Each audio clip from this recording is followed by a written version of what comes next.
All right, good morning, everyone. I have not been out in my living room in a little bit here. So we are picking up today. We have an inspection, piece of hair, inspection. Try to turn this way. Um, and just getting ready to move. So I still have a lot to do with moving. I'm not ready.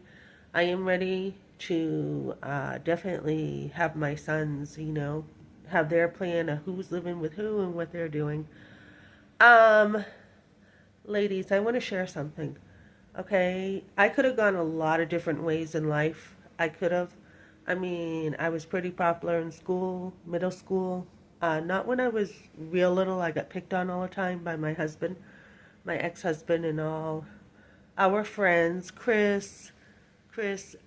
Jason, Jeff Allen, Jason Babkirk, Chris Yatton, who else? Tom Chanel.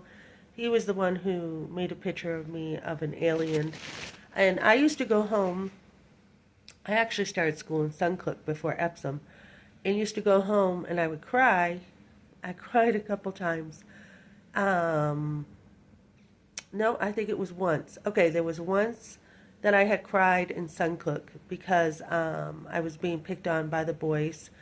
And, I was told you're being picked on because the boys like you by my aunt, which helped me. Another time I cried, I fell. My mom had brought me Dr. Scholl's sandals and I fell.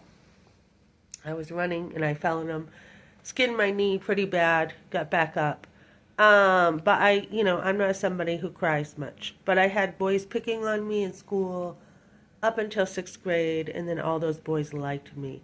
So I have a channel here where I help women navigate life, especially pro-life. I could have done a lot of things in life, guys. I was popular in middle school. All the boys liked me, Mike Briggs, all the boys, right? And we did this stupid stuff with, Bobby Sawyer. It was Bobby Sawyer till my teacher married his dad. But we did this stupid thing called going out, for like a day or whatever. Hold hands, that's it. Maybe a quick kiss, nothing serious, right? And then high school was a little bit different. It was kind of different from Epsom. We were all good friends, and then you go to high school and you don't really know anybody, and you're trying to stick with your friends, right? So by then I was dating. Freshman year, had my first boyfriend, and then my second, and then dating my husband, and then he broke up with me, so I dated other guys. I could have definitely, guys, had pretty much anything I wanted in life. Like I said, I was pretty popular. And then, when I had stuff, I was cool. I had cool clothes. My mom always brought me nice stuff. My grandmother always dotted on me with a ton of stuff. I had a big family. But I was encouraged to go to college and do business. That was the thing that I was encouraged to do. Never about being a wife, never about staying home. Who stays home in this day and age, right? Never about being a wife or a mother.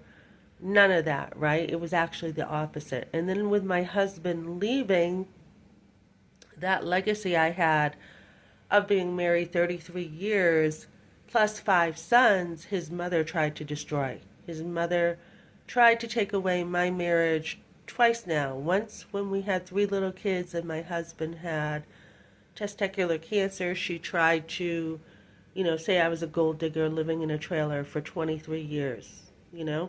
So I chose the right thing. This is about legacy, guys, as you get older. You look back on your life and you're like, what did I do with my life? And, a lot of women will say, I don't want to be a mother. I don't think I want it.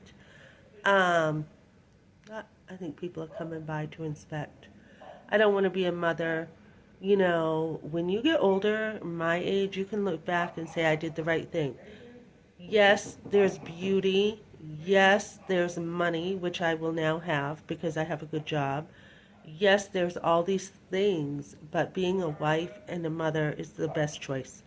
So I'm getting my van looked at today. There's a church who's taking care of that for me, so I have to do that today.